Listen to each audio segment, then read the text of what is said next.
Salut à tous, je vous propose ici la suite avec les Dallas Mavericks. On est bien sûr en ère Steph Curry, donc la partie a commencé en 2016. Et puis on est dans un projet là qu'on a entamé d'une espèce de reconstruction partielle. Je vous l'avais montré à l'épisode précédent, dans laquelle finalement, oui, notre bilan est excellent parce que au final, on est allé chercher deux vétérans. Je vais revenir dessus dans un instant. On garde quand même l'ossature de base autour de, par exemple, D-Rose et Gary Payton II. Pour ce qui est des deux meneurs qui sortent du banc, on a Malik Monk qui prend quand même un petit peu de galon et qui devient un joueur plus important dans la rotation. Il est bondissant, il est capable de playmaking. Voilà, on a gardé aussi évidemment Luka Doncic, même si on a laissé partir trois autres très très grosses forces. On a eu évidemment le renfort de Brandon Ingram, qui est dans une belle version de lui-même, hein, à 87 comme ça d'overall. C'est un très bon Brandon Ingram, mais pas cheaté non plus. Après, on a aussi un petit jeune nommé Cam Reddish, qui honnêtement ne s'est pas encore blessé, n'a pas encore rencontré des problèmes d'adresse. On a T-Ross, le vétéran, qui est là pour un petit peu encadrer tout ça. J'ai misé sur Jonathan Kuminga à l'été précédent, et je suis allé chercher pour l'aider. Voilà, donc Jonathan Kuminga, pas besoin d'en parler, hein. On sait ce que peut représenter ce joueur en termes de potentiel. Après, il faut encore arriver à le développer. Paul Millsap est d'ailleurs là pour cela, il est là pour aider. Marc Gasol, dans le même registre, est là aussi pour aider au développement de son petit poulain à lui, qui s'appelle Alperen Şengün, le Turc, qu'on a aussi drafté à l'été précédent.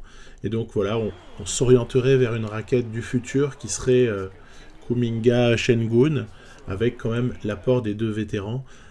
Pour le moment, donc j'ai fait du mentorat, ils vont gagner leurs petits insignes, ça va être intéressant.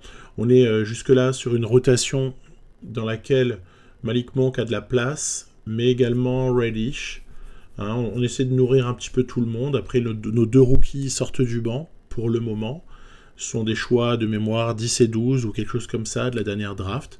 Donc il n'y a pas non plus d'insulte particulière à les faire démarrer sur le banc. Et puis après, il y a des tas de petites choses qu'on observe en jouant des matchs.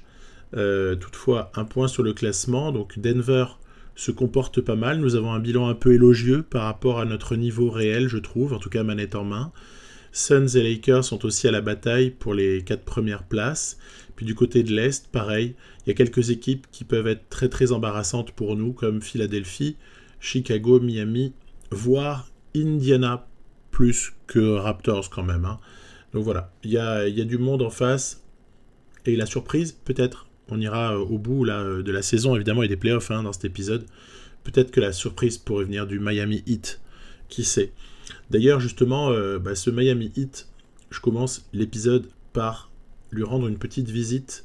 Ou plutôt, c'est eux d'ailleurs qui nous visitent. Nous, on les visitera dans 4 semaines.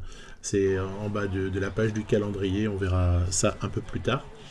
Donc pour l'instant on les reçoit et pour moi c'est un vrai test parce que il y a là-bas une équipe supra-athlétique avec Mo Bamba dans une excellente version de lui-même, avec Giannis Antetokounmpo bien sûr. Puis après quand Bamba n'est pas là, il y a Keith Ball qui franchement fait du boulot. Il faut pas le laisser ouvert, il est très bon au rebond, enfin c'est très très fort. Il y a Kyrie Irving bien sûr. On a des petits problèmes en défense, vous le voyez. Et puis on a des petits problèmes aussi au rebond. On laisse trop de deuxième chance face à cette équipe-là. Je suis à la rue ici sur cette action en défense. Vous avez vu comme je souffre. C'est assez rigolo. Mais je crois qu'en fait ce rebond, c'est quelque chose qui me fait tellement... qui me perturbe tellement que j'ai du mal du coup après à rester... je dirais, concentré sur la suite de l'action. Vous voyez ici, il y aura quand même eu, sur cette action-là, 3 rebonds offensifs.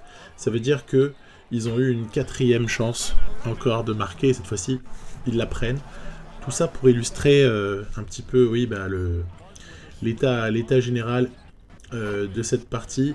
C'est-à-dire on est bien, on a du plaisir par moment, et puis par contre là, comme ça, contre Miami, bah, en fait, on va se faire ouvrir en deux à l'image de cette action signature de Giannis à la fin, où il va dunker à la fois sur Millsap et à la fois sur Gasol. Bon, voilà, je crois que ça résume un peu tout. On a pris une sauce hein, sur ce match-là, on s'est fait dézinguer. Et donc, moi, je le vis pas mal. Hein. Mais simplement, c'est vrai qu'il y a, comment dire, des choses qui me déplaisent dans la manière même dont on est amené à jouer. Et notamment, le secteur du rebond, il me coûte particulièrement. Je le vis pas très très bien, en fait. Hein, voilà. Donc, c'était un peu le risque à prendre en reconstruisant. C'est-à-dire qu'on n'est pas forcément la possibilité d'avoir des joueurs en capacité de vraiment avoir toutes les qualités qu'on avait avant. Avant, on arrivait à verrouiller avec Adebayo quand même le rebond globalement. Même Isaac donnait quand même de sa personne. Et là, faut quand même admettre que même Tatum était meilleur au rebond que Brandon Ingram. Donc globalement, ça fait quand même pas mal de choses. Après, on rencontre des petites blessures, mais c'est pas non plus faramineux. Hein. On est globalement assez épargné. Ça, c'est le fait de simcaster les matchs, je dirais, allez, les uns après les autres, et non pas faire une demande de simulation globale jusqu'à une certaine date. Ça coûte des blessures, j'ai remarqué. Donc voilà, de toute façon, en plus, on a des mecs qui sortent du banc qui ont tout à fait la vocation à pouvoir jouer plus. Donc, Derrick Rose se soigne, et puis quand il reviendra, ce sera parfait. Oui, vous voyez, on recroise le Miami Heat le 3 février, un petit peu plus loin. Le 3 février, c'est le jour de la trade deadline. Mais avant cela, les Spurs. Spurs se comportent pas trop mal. Oui, je suis très intéressé par le comportement des autres équipes, en fait, aussi dans cette partie. On est dans une 6e saison ici, et je ne vous cache pas que maintenir la partie en bon état, c'est-à-dire avec des équipes compétitives, avec interdiction à l'IA de nous faire des trades délirants, le combat aussi perpétuel pour moi hein, contre les régènes qui occuperaient trop de place et qui, on va dire, prendraient voilà, une trop grosse dimension. C'est pas mal de boulot. C'est intéressant, hein, mais c'est pas mal de boulot. Bref, une partie en air Curry, honnêtement, en MyNBA, ça se fait pas tout seul. C'est pas genre vous créez votre partie puis vous êtes tranquille quoi. Vous avez vu, on est pas mal à 3 points dans la saison, par contre, ça c'est une vraie satisfaction. À ce moment-là, on est à 39% global sur toutes nos tentatives. Bon, même si il va y avoir des hauts et des bas. Et puis, je constate quand même que le fait de donner un peu plus de temps à Malik Monk sur le terrain, bah, c'est une super chose. Il a beaucoup de qualités à apporter. Donc voilà, on démarre assez paisiblement avec un petit peu de simcast hein, le plus souvent. Parfois, je joue quelques matchs, histoire de continuer à sentir mon équipe. Comme ici, par exemple, contre le Orlando Magic, qui est une équipe intéressante parce qu'elle est bourrée de jeunes talents. Pêle-mêle, je vais vous citer Ayton, Haliburton, Dennis Smith dans la super meilleure version de lui-même. Regardez, Şengün qui nous met ainsi un bras roulé de dingo. Il y a des vrais joueurs assez intéressants à Orlando et j'aimerais bien qu'ils arrivent à éclore et qu'ils se comportent mieux, mais pour l'instant c'est pas encore trop le cas, voilà. Donc on est obligé de regarder un petit peu les choses, voir comment ça se comporte. Je suis toujours étonné quand même de certains hein, qui ont du mal. Vous voyez par exemple sur ce match-là, Scottie Barnes, bon il est rookie, hein, mais Scottie Barnes qui était vraiment en difficulté, bon c'est dommage. Après je dirais que globalement il y a une beaucoup plus forte concentration d'excellents joueurs que dans une partie que vous créeriez maintenant là. Si vous la créez tout de suite, même en ère moderne, vous allez avoir moins de joueurs au-dessus de 88 par exemple que ce que j'en ai là moi en saison 6 dans une partie à la limite peu importe quoi hein. Peu importe créer comment mais parce que voilà il y a eu quand même une belle évolution pour pas mal de joueurs. Il y a eu vous savez toute cette catégorie de joueurs qui passent à la trappe après leur draft et qui étaient prometteurs et qui finalement se retrouvent à ne pas du tout se développer conformément aux espoirs qu'on avait en eux, quoi. Hein. Et ben là, par contre, il y a quand même beaucoup de gens qui ont abouti à ce qu'on pouvait espérer d'eux-mêmes. Et donc, c'est assez sympa aussi de voir autre chose. Une autre histoire de la NBA, finalement, des dernières années. C'est un peu ça que je propose dans cette série de vidéos. Voilà. Avec des what-if à tous les niveaux. Retour de Derrick Rose, ici, c'est bien, Toronto. Puis là, il y a quand même un rendez-vous un peu particulier. Vous savez que cette partie, elle nous oppose quand même de manière assez directe aux Philadelphia 76ers, qui ont aussi un très bon bilan, qui ont une équipe complètement pétée, on va pas se mentir, avec Embiid, Simmons, et puis ils ont le luxe d'avoir en starter, mais ils ont un bon banc aussi, hein, avec DeAndre Hunter, mais ils ont comme starter Shai, ils ont Anunoby, ils ont Mikal Bridges, enfin, c'est somptueux, c'est une équipe qu'on pourrait rêver d'avoir nous-mêmes, bien joué Anunoby, et en fait, le process n'est pas mort dans cette partie, puisqu'il y a encore, la base du projet d'alors, des Sixers, avec Joel Embiid et Ben Simmons. Puis alors, en fait, ce qui va se passer, c'est que je vous avais montré une opposition la dernière fois, dans l'épisode précédent, où vers le début de saison, on s'était fait quand même totalement dépouillé par cette équipe. Elle nous avait ridiculisé. C'était très, très manifeste qu'offensivement, on n'arrivait pas à grand-chose. Ils nous avaient pas ridiculisé au score, mais dans la manière, oui. On s'était fait quand même un petit peu ruiner. Et en fait, là, ce qui est assez intéressant, c'est que d'autres joueurs brillent en face. Ils n'ont pas vraiment de blessés, hein. Moi, j'essaie d'utiliser mes pivots, voilà, quand je peux, ou mes intérieurs. J'essaie de jouer différemment de ce que je jouais avant. Ben Simmons, par contre, ne fait pas des bons choix quand il est drivé par l'ordinateur, hein, par l'IA. Il fait pas les meilleurs choix du tout. Et on arrive dans ce match à prendre une avance relativement rapidement et assez directe. Hein, vous voyez, hop, voilà, encore une attaque tuée. Et on portera le dernier clou sur le cercueil de nos amis les Sixers, avec un shoot à 3 points ici de Paul Millsap. Voilà. Donc, on les a réduits à néant au niveau de leur attaque. Alors ça aussi, c'est un truc que j'ai remarqué.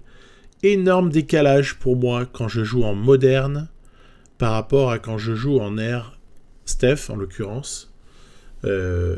Énorme décalage en termes d'intensité ressentie par rapport au danger de l'adversaire. C'est-à-dire que je suis sûr que la même partie, le même match avec les mêmes notes et les mêmes joueurs opposés les uns aux autres, se serait passé de manière beaucoup plus délicate pour moi en ère moderne.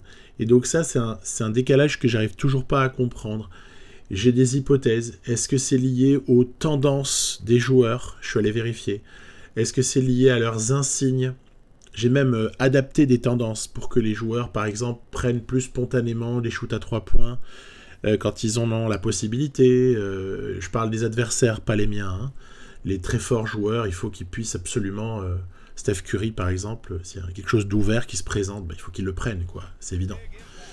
Et donc aussi dans le registre des équipes à surveiller à l'Est, il y a ces Chicago Bulls, auxquels on va je dirais plutôt opposer un bon match, à l'image de Doncic qui fait un super premier quart et qui se comporte bien. Oui, mais voilà, regardez, on a des discussions à avoir les uns avec les autres parce que on se retrouve mené d'un point à 10 secondes de la fin.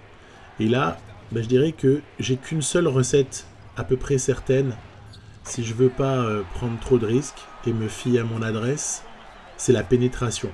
Je sais pas si c'est comme vous, mais si chez vous, pardon, c'est pareil, mais dans mes parties, je remarque, alors là par contre, Air Moderne, Air Curry, même combat, il y a quand même une grosse prime à aller choisir la pénétration surtout avec un joueur majeur, hein, si on a la chance d'avoir une superstar.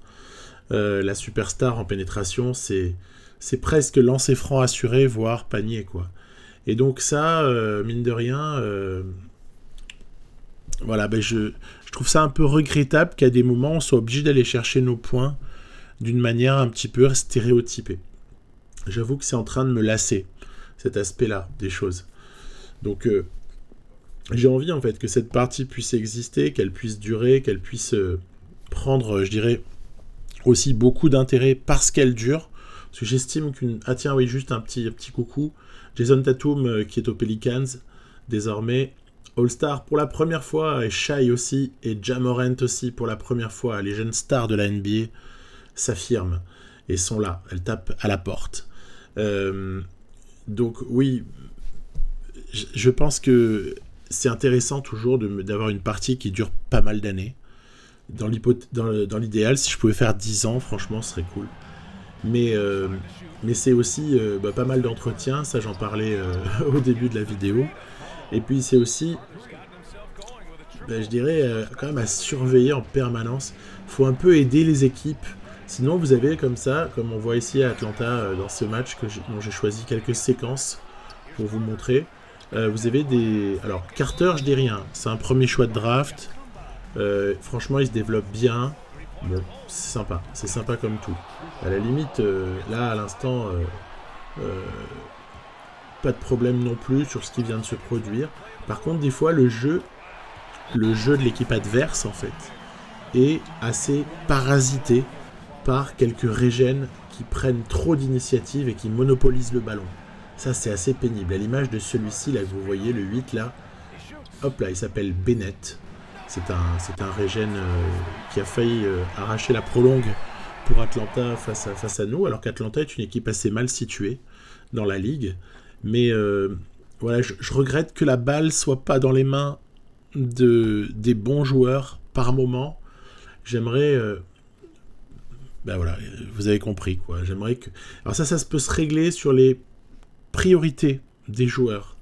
Mais quand je regarde les priorités, je vois rien de particulier qui cloche, par exemple, du côté d'Atlanta. Donc, impossible d'aller changer ça. Voilà, donc ce Bennett les a un peu flingués quelque part parce qu'il a monopolisé la balle, alors qu'il y a un très bon Anthony Simons.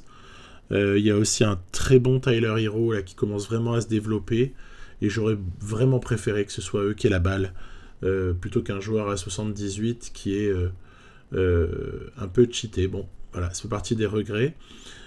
Sinon, au moment d'aborder la trade deadline, un petit récap de la situation, surtout pour, encore une fois, mentionner les choses qui ne vont pas, mais c'est pas une critique, c'est juste une remarque. Vous voyez, par exemple, les Clippers et le Jazz, ok, ils sont en reconstruction. Les Pelicans, avec l'arrivée de Tatum et Isaac, ça n'a jamais pris. On a également un fiasco total du côté de KC, qui est pourtant une très belle équipe sur le papier autour de Westbrook, le meilleur overall du jeu. On a des Warriors qui ont quasiment jamais pesé dans la partie, alors qu'il y a le trio Thompson, Curry, KD. Donc voilà des choses qui, moi, m'interpellent. Alors, je tarderai pas à intervenir pour qu'il y ait du sang neuf dans ces franchises-là et que quelque chose se produise et qu'on ait un peu plus de positivité, je l'espère. Mais c'est dommage. Après, regardez, Orlando qui n'arrive pas à décoller, je l'évoquais. Atlanta, bon, ça devrait s'améliorer. Ils ont quand même quelques jeunes joueurs qui sont en progression. Bon, Bucks, Hornets, Nets, ça va, ils sont en reconstruction également. Mais une équipe comme les Knicks aussi, c'est étonnant quoi, qu'elle se retrouve avec un bilan en dessous des 50%, alors qu'elle a 3 joueurs à plus de 90%. Attends, on parle pas de n'importe qui. Trae Young, Donovan Mitchell et le désormais ancien DeMarcus Cousins. Donc je suis partagé. J'arrive pas toujours à tout comprendre à ce niveau-là. Et puis j'ai aussi fait un petit comparatif. Regardez ça. Un petit comparatif en stade d'équipe entre mes Mavs de la saison précédente et les Mavs de cette saison. C'était pour essayer de corroborer les impressions qu'on avait. Alors autant on voit que au rebond, on est quand même en régression. On sécurise un peu mieux le rebond défensif, mais on est complètement avalé au niveau du rebond offensif, on chope que dalle. Autre aspect remarquable en attaque, où même si notre pourcentage global au shoot a un peu baissé, mais reste assez correct dans la ligue, on a progressé à 3 points, c'est à noter, en adresse. On a une pace qui est average, hein, donc voilà, ça n'a pas changé en fait. Notre vitesse de jeu, elle est tout à fait standard. En revanche, en défense, on a vachement progressé en fait. Depuis l'arrivée de Gasol, Millsap, on a progressé, alors que je m'attendais par exemple à régresser sur ce plan-là. Donc c'est assez intéressant d'observer les différences. Là, on est à plus d'une cinquantaine de matchs sur la saison 2021-22, donc il y a quand même vachement de choses à observer. Hein. Voilà, donc c'était les petites remarques liées à l'évolution de nos statistiques d'équipe. J'ai isolé que celles qui me paraissaient les plus intéressantes ici. Puis il y avait aussi une trade deadline, donc ces jours-ci. Et ça n'a pas bougé énormément en NBA, mais quand même un petit peu. Je vais vous montrer un petit peu ce qui s'est passé. Quelques petites restructurations ici et là. Notamment le Thunder qui se débarrasse enfin de Sabonis pour finalement le remplacer par un ticket. Ils ont déjà Jackson Hayes et Vucevic en backup. Ils accueillent également Middleton. Ils se débarrassent de Otto Porter. Et puis sinon, il y a New York qui va chercher un deuxième pivot backup de Cousins de meilleure qualité. Et les Spurs qui se renforcent aussi au poste 5 avec un petit micmac autour de Jarrett Allen. Voilà, donc ça fera probablement du bien à la raquette des Spurs. Et puis après, voilà, terminé. On sait que la période des trades prend fin et on va fêter ça avec une petite visite du côté de Miami pour un choc. Alors, on avait perdu le précédent. On avait été même, pour le coup, on avait été un peu piétiné par cette équipe de Miami. Et il y a toujours quelques secteurs du jeu qui sont assez difficiles à régler pour nous face à eux. Donc, il vaudrait mieux pas se retrouver en finale NBA face à Miami, parce que je crois que c'est presque le pire adversaire. Je pense pas qu'on ira en finale, mais en tout cas, si on y allait, ce serait le pire adversaire pour nous.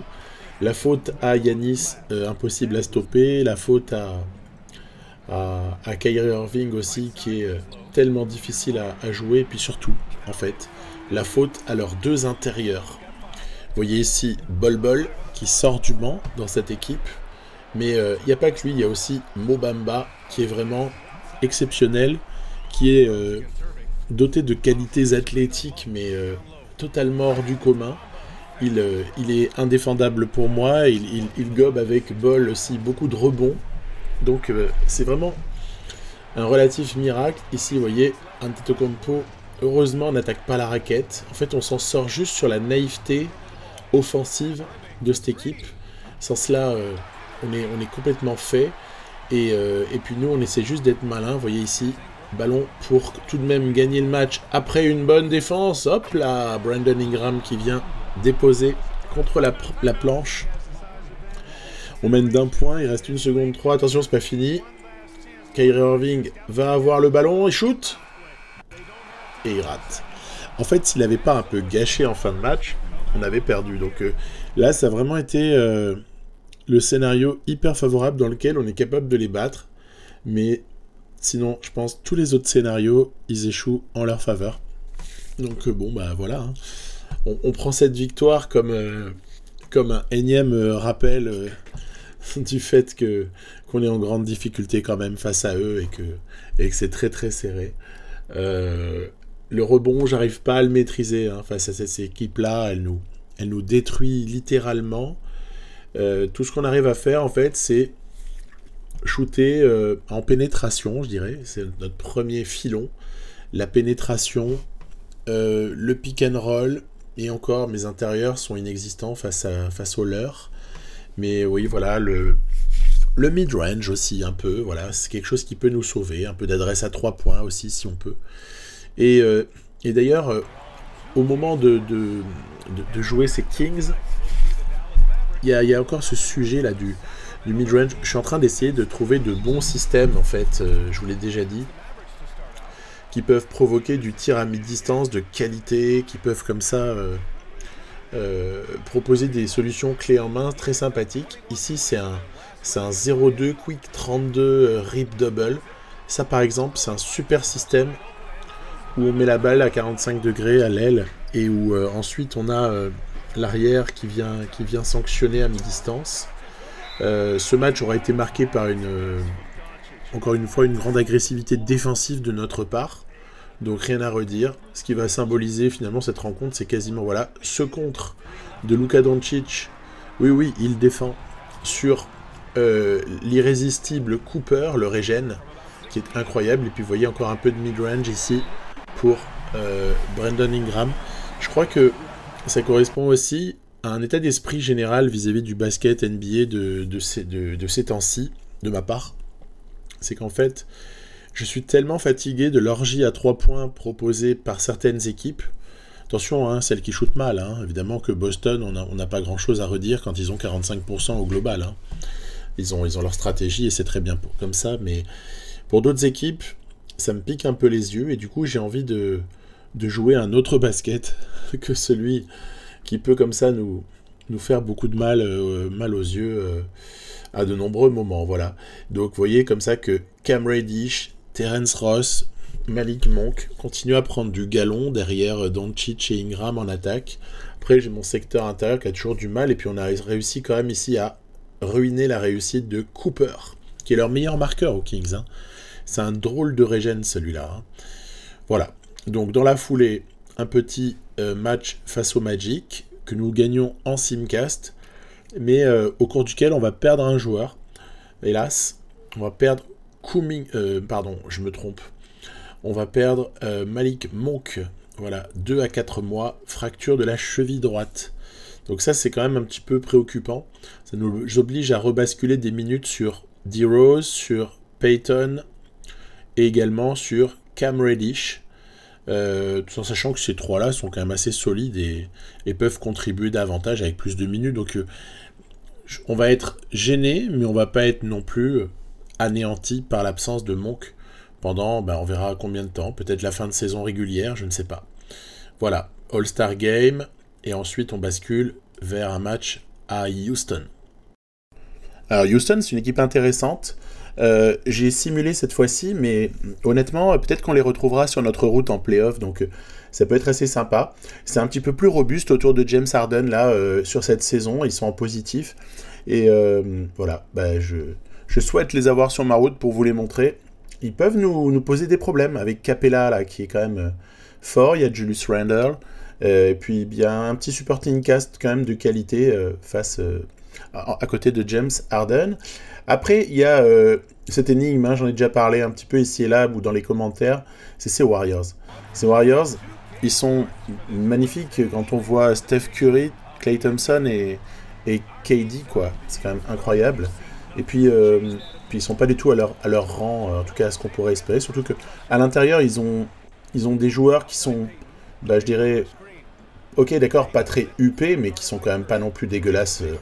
Au contraire, des pivots solides du genre Damian Jones à 79. Ça pourrait suffire en fait, avec Draymond Green qui prend aussi ses minutes et qui joue bien. Mais c'est une énigme pour moi. Alors là, on fait un très bon début de match. On est plutôt dominateur sur les petites séquences que j'ai relevées.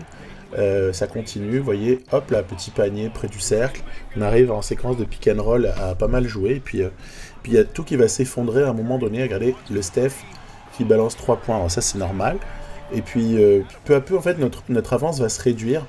Ici Klay Thompson sur un joli move près du panier, on est incapable de contester ce truc là, et derrière Kevin Durant qui va là aussi trouver le pivot qui va mettre +1, Damian Jones en l'occurrence, je vous disais, en 2+1, et tout à coup en fait on rigole beaucoup moins parce que on est repris au score, et il y a toujours cette tentation un peu du hero ball. En plus je sais que ça marche à des moments avec Doncic, et puis on n'a pas beaucoup de solutions. Ils ont resserré leur défense, le Klay continue à faire des ravages. Ici la faute est sifflée au défenseur Luka, alors qu'honnêtement, on pouvait presque s'attendre à une faute offensive. En tout cas, Luka, il a joué comme ça. Bref, il passe devant.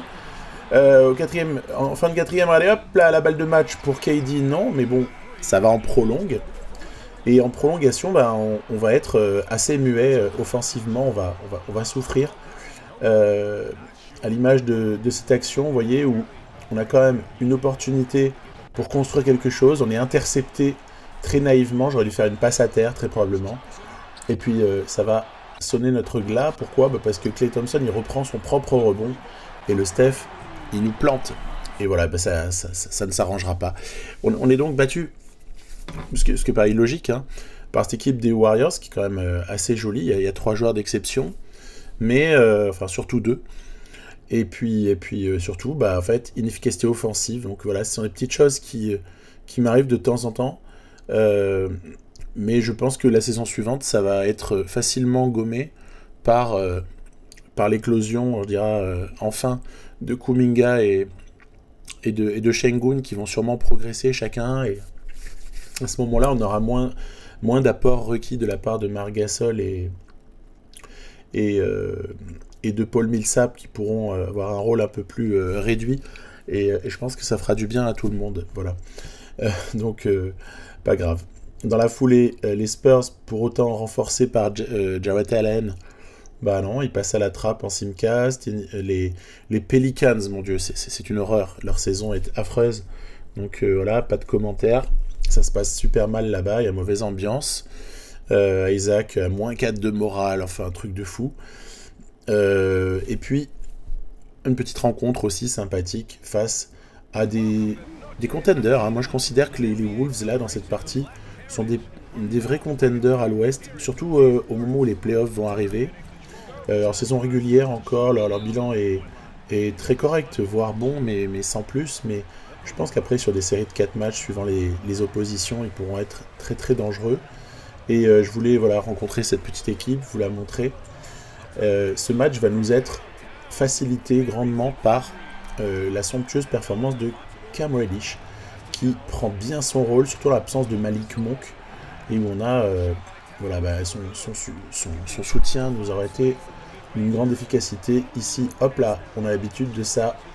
C'est très difficile à défendre pour McCollum face à Doncic qui pose un petit peu la touche finale. Et on a peu shooté à 3 points. On a été ultra dominé au rebond. Et pour autant, on s'en sort. On a même perdu pas mal de ballons. On n'a pas pris soin de la balle. Il y a un net déficit d'interception. Mais au final, c'est sur l'efficacité près du panier qu'on s'en est sorti. Encore une fois, Cam Reddish, masterclass à 3 points, en pénétration, qui vient même prêter main forte dans la raquette et qui exerce aussi à son tour une grosse défense. Hein. Bref, tout va bien. Tout va très très bien. Tout le monde a marqué, mais c'est modeste. Tout le monde au moins à 4 points. Puis par contre, de l'autre côté, c'est pas très partagé. Et il y a eu beaucoup de gâchis de la part notamment de Jones. Voilà, qui a envoyé un peu à tort et à travers. Dans la foulée, un petit simcast pour aller perdre contre les Chicago Bulls. Victoire contre les Bucks. Il n'y a pas tellement à s'en enorgueillir, étant donné que les Bucks sont un peu en reconstruction. Les Clippers, ils sont en construction éternelle, mais en fait, ça ne vient jamais. Ensuite, les Rockets. Mais les Rockets, c'est vraiment une équipe moi, que je surveille de près. Je la considère comme dangereuse. Bon, c'est pas parce qu'on la bat, mais qu'il ne faut pas s'en méfier. Le Jazz, voilà, on va pouvoir tourner cette page du calendrier et faire un petit point sur le classement à ce stade-là. Vous voyez, les Suns, les Lakers, les Nuggets se battent pour la 2e place, les Grizzlies presque aussi. Wolves et Spurs devraient aller en play-off, a priori complétés par Blazers, mais il va peut-être falloir passer par le play-in pour certains, et sûrement même. Donc on verra bien un peu, mais voilà, les tendances sont quand même assez données. Ici, elles sont assez claires. On perd face aux Rockets. On a ensuite une bien pauvre équipe du Thunder que l'on bat assez aisément. Ils sont à la rue totale alors qu'ils ont une super équipe sur le papier. Bref, il n'y a pas grand chose à dire. Défaite face aux Suns, je ne suis pas trop surpris. Suns vraiment fort dans cette partie. Denver Nuggets qui vont être également battu, et Monk qui revient. Voilà, Monk qui revient, ouf. Bah écoutez, c'est bien. On récupère Monk au meilleur moment. Donc on va essayer d'en profiter. Et puis peut-être essayer d'aller jouer ces Suns là, hein, c'est intéressant. Ils sont bâtis autour de Devin Booker, hein, on s'en doute. Mais il y a aussi quelques joueurs vachement sympas autour, comme Markelle Fultz dans la meilleure version de lui-même, comme Wiseman qui commence à devenir vraiment sérieux. Après Warren, Grant, vous l'avez vu passer. Mais aussi d'autres joueurs en sortie de banc qui sont assez sympas, comme Porter Junior, comme d'autres gars qui peuvent prendre feu à des moments. Il y a Okongu aussi en pivot remplaçant, bref. C'est amusant de regarder cette action, je suis très très mal pris, je vais devoir shooter reculant, et puis... Alors les shoots contestés, ils rentrent, et puis les coups shoots pas contestés, ils rentrent pas, quoi. Donc c'est amusant. Ici, action incroyable, alley-oop là, de Wiseman pour Derrick Jones. Et puis Derrick Jones qui continue. Ici, hop là, qui vient. Wiseman ressort, prend le rebond. Et Booker qui transperce à 3 points. Ce match était intéressant à jouer. Les Suns, ils sont super sympas. Après, on finit par avoir quand même le dessus parce qu'on a réussi à écoper et à sauver notre face pendant que les Suns étaient vraiment dans un gros run pour ensuite leur infliger un run assez conséquent et on va terminer ici sur une séquence de pressing à toute fin. C'est déjà géré là, hein, mais mal géré par les Suns. C'est marrant, hein, comme l'IA fait pressing à des moments et elle veut pas faire faute, mais en vérité son pressing il laisse des shoots ouverts, il laisse des positions très très ouvertes qui sont assez on va dire relous sur le plan du basket. Bon, c'est pas grave. Vous avez vu que au rebond un petit peu souffert, hein, normal. Wiseman a été gigantesque, mais sinon tout s'est très très bien passé. On a eu notre adresse, on a eu notre petit scoring réparti comme j'aime à la voir, et puis on peut enchaîner. Quelques simulations pour avancer. Donc les Kings, on gagne de très très peu. Toujours dangereux les Kings, hein. Ils ont un candidat au 6e homme là, qui est très très bien pressenti, qui est Cole Anthony. Bon, le Jazz est dans une mauvaise saison encore malheureusement. Cavaliers, ça va, on arrive à dominer, même si c'est une équipe qui est en train de progresser. Et puis, patatras total. Défaite face aux Lakers, vous allez me dire quoi, c'est pas grave, une défaite. Mais en fait, c'est pas tellement la défaite en elle-même qui va nous coûter cher, c'est la blessure de Marc Gasol pendant ce match-là. Fracture de la jambe droite, 8 à 10 semaines. Ça veut dire qu'en théorie, la saison est terminée en vérité. Hein. Je sais, il reviendra peut-être, mais on sera éliminé entre-temps. Donc on est obligé de bricoler. Bon, Şengün garde des minutes, bah, c'est très bien, mais je vais être obligé de bricoler avec Mary Speights, qui est capable, hein, il a la taille, hein, il peut jouer pivot hein, dans une NBA comme celle-ci. Et puis Roy Hibbert, le vétéran. Vous voyez, on est obligé d'aller faire appel à nos vieux. Mais finalement, c'est assez sympa. Puis advienne que pourra, au final. Blessures font partie de la vie, on n'est pas les seuls touchés, il y en a d'autres. Hein. Il reste 2 matchs là, de saison régulière. Le premier est perdu face aux Warriors. On passe à 11 défaites. Et puis le deuxième sera gagné face aux Blazers. Donc on va terminer avec 71 victoires cette saison.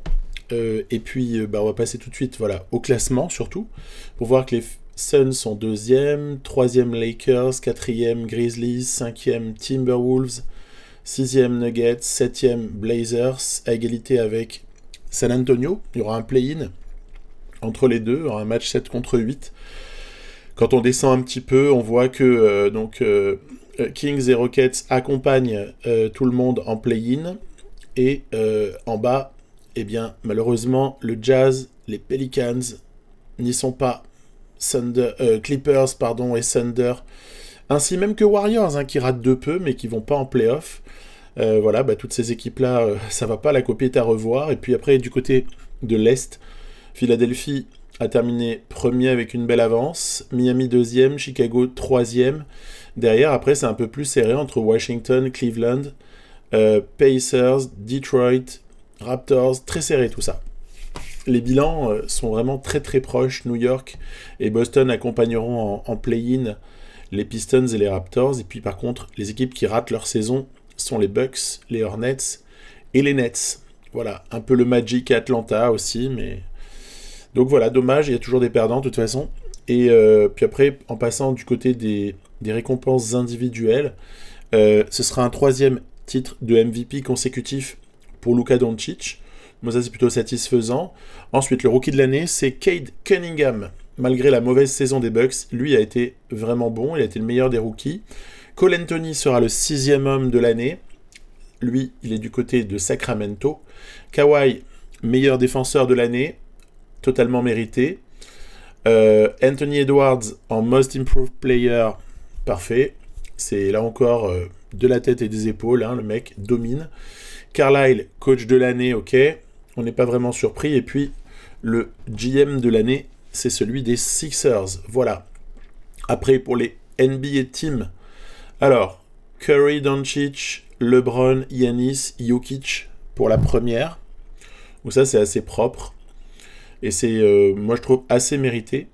Ensuite, la deuxième, Embiid, Simmons, Tatum, malgré la mauvaise saison des Pelicans, mais à titre individuel, a été énorme. Puis Shai et Harden. Ensuite, Russ West, qui a tout explosé individuellement, mais nul collectivement. Booker, Durant, AD et Kat complète pour la 3e All-NBA Team. Et puis après, pour les All Defensive, là, on a de la dinguerie. Hein. Giannis, Bamba, Kawhi, KCP, Lonzo, Ball.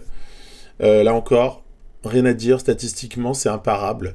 Dunn, Hart, Butler, Jaren Jackson et Miles Turner pour la 2e.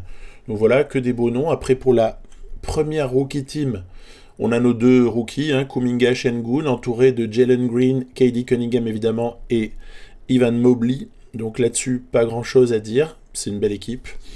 Et puis ensuite, il faut chercher un peu plus. Davion Mitchell, Josh Giddey, Duarte, Scotty Barnes. Il aurait pu être en première s'il n'y avait pas eu plus de concurrence. Et un régène nommé Logan. Voilà. Donc, qu'est-ce qui va se passer ici ? Bah, tout simplement, le play-in. Alors, je ne vous cache pas que cette équipe des Spurs autour de Kawhi Leonard m'intéresse. J'ai joué le play-in. Ils se qualifient, ils vont être 7e les Spurs, et ils iront affronter les Suns. Par contre, après, on va avancer un petit peu. Simulation, Houston éliminé par Sacramento. De l'autre côté, le Detroit-Toronto va tourner en faveur des Canadiens. Et par contre, le Knicks-Boston va éliminer les Celtics.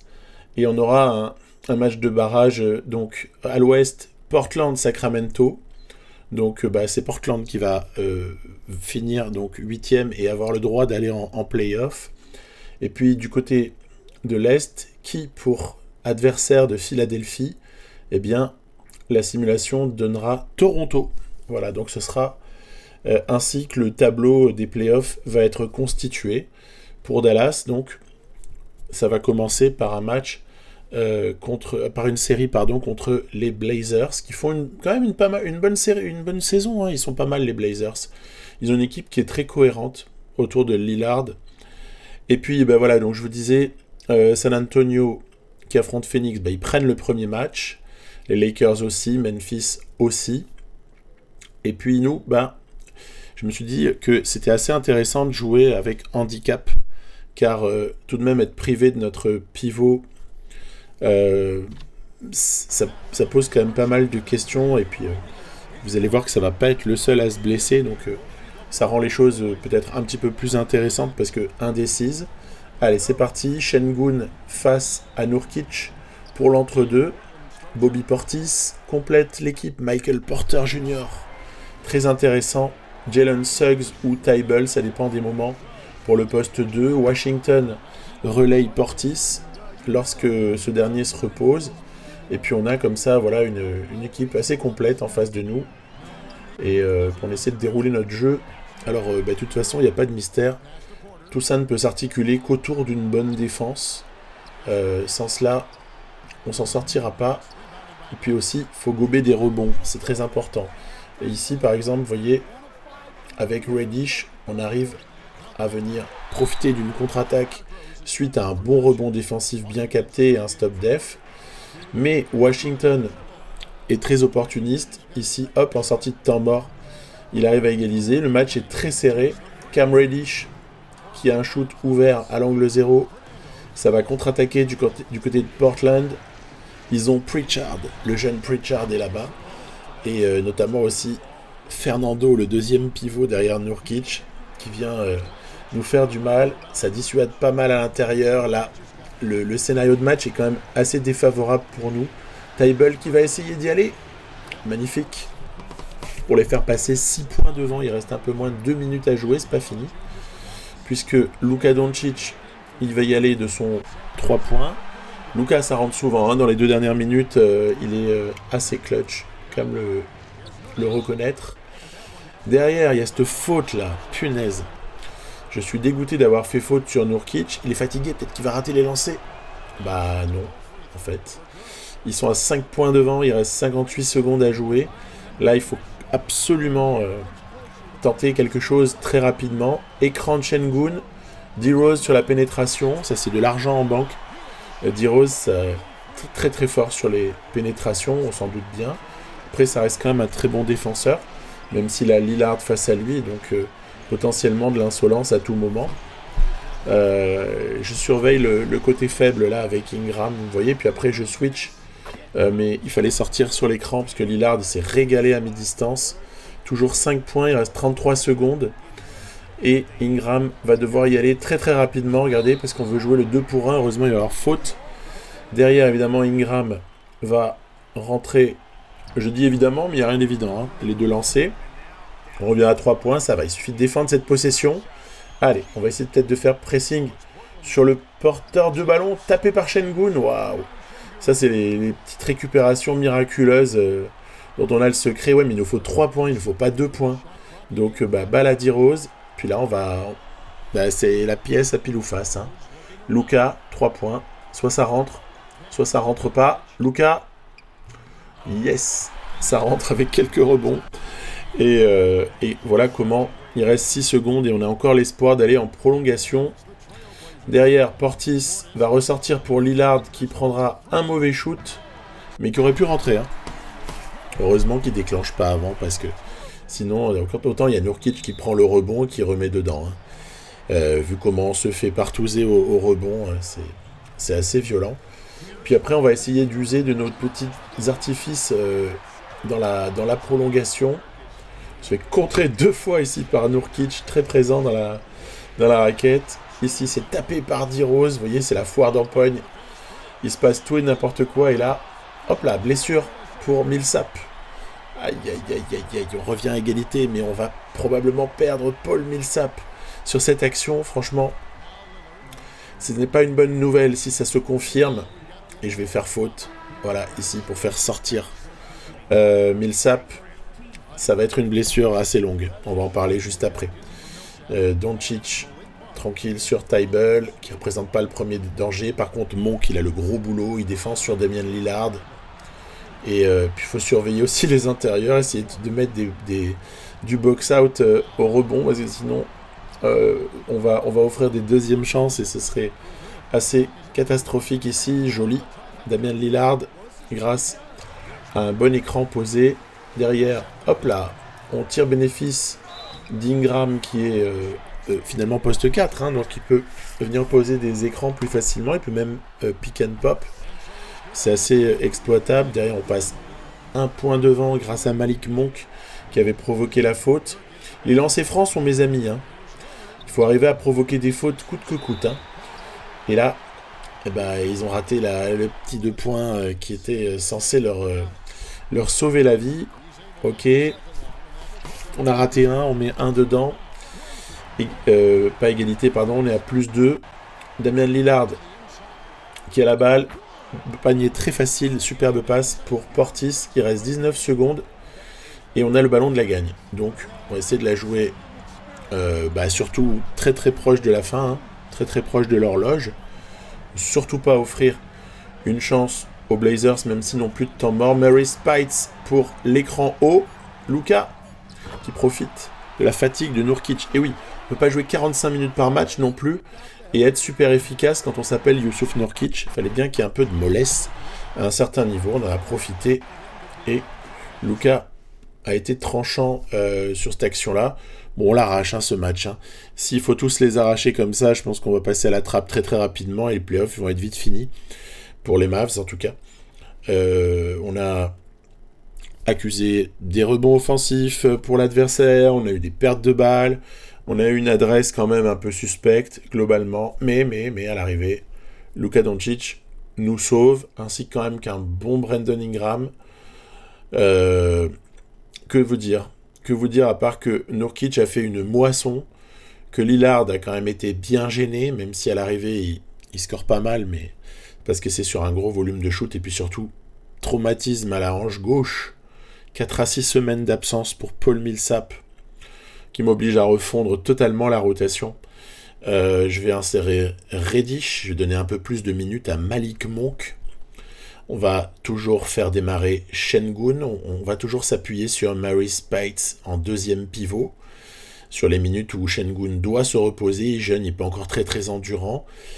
Pareil Kuminga, je ne vais pas le surcharger en minutes. Ingram, poste 4, à la limite ça passe. Vous voyez, petite rotation bricolée pour essayer de survivre avec Malik Monk, j'aime bien en meneur, mine de rien. Même si, voilà, Doncic et, Rose et Payton ont leurs minutes, hein, mais je trouve qu'il est assez efficace dans ce rôle-là. Donc on l'exploite, et donc on va jouer désormais maintenant sans Millsap et sans Pau Gasol. Voilà, c'est bien, comme ça nos vieux sont pas là, on va pouvoir se bouger, et puis j'ai pas résisté quand même à mon amour de Kawhi Leonard pour essayer de jouer un petit peu contre les Suns là, pour prendre la température, tout ça pour s'apercevoir que il y a aussi des systèmes intéressants, hein, du côté des Spurs. C'est toujours intéressant de repérer des éléments du playbook, parce qu'on pourrait aussi les insérer dans notre playbook à nous, et le match, en l'occurrence, contre les Suns sera très serré, mais il y a un moment donné où ça va se détacher. Voilà, du côté des Spurs, c'est en toute fin de quatrième quart-temps que, porté par Kawhi, mais également par la solidité de quelques joueurs intéressants, eh bien, les Spurs vont pouvoir doubler la mise et prendre les 2 matchs qui avaient lieu à Phoenix. Donc, gros avantage du terrain pour San Antonio. Dans le jeu, ils s'en foutent, hein, de l'avantage du terrain, mais pour nous, ça existe. Deuxième match, à présent, des Dallas Mavericks. Ils n'ont pas changé leur 5. En même temps, pourquoi le changeraient-ils ? Et puis donc, maintenant, on va non seulement ne plus avoir Gasol, mais ne pas avoir Millsap. Mais je crois quand même en mon small ball. En plus, c'est intéressant parce qu'on sait que sur ce jeu, le small ball, c'est pas quelque chose qui fonctionne tellement. Alors, manette en main, ça peut aller. Mais dès que vous êtes en simcast ou en simulation brute, joli contre, de Şengün, eh bien à ce moment-là, ça ne fonctionne plus. Vous êtes sanctionné irrémédiablement par le jeu. Bon, nous, on essaie de faire feu de tout bois dès qu'on a des petites opportunités. Hop là. L'important, c'est de gober du rebond et ensuite de sanctionner en contre-attaque quand on le peut, encore une fois. Vous avez sélectionné 2 actions en contre-attaque, mais le match, il s'est pas résumé à ça. Hein. Ça a été surtout beaucoup de défense, beaucoup de rigueur, un peu de shoot externe, avec l'adresse ici de Malik Monk qui vient nous gagner le match. Celui-là était plus tranquille. On a mieux géré cette équipe des Blazers sur ce coup-là. Il y aura eu une blessure légère de Nurkic, mais il jouera quand même les matchs d'après. Et puis encore une fois, voilà, une bonne sélection de shoot, je trouve. Chez eux, c'est un petit peu plus chaotique. Il y a à la limite pas assez de 3 points tentés, je trouve. En tout cas, ils sont voilà, stratégiquement, il y a un petit blême. Puis nous, on a quand même la petite joie d'avoir 6 joueurs à 10 points ou plus. C'est quand même plutôt bien. Je refuse de jouer le Hero Ball. Hein. C'est pas parce que le match d'avant, Doncic avait mis 40 points qu'on doit partir dans du Hero Ball absolu sur Doncic et Ingram. Je pense que cette équipe de Dallas, elle est jamais aussi forte que quand tout le monde contribue.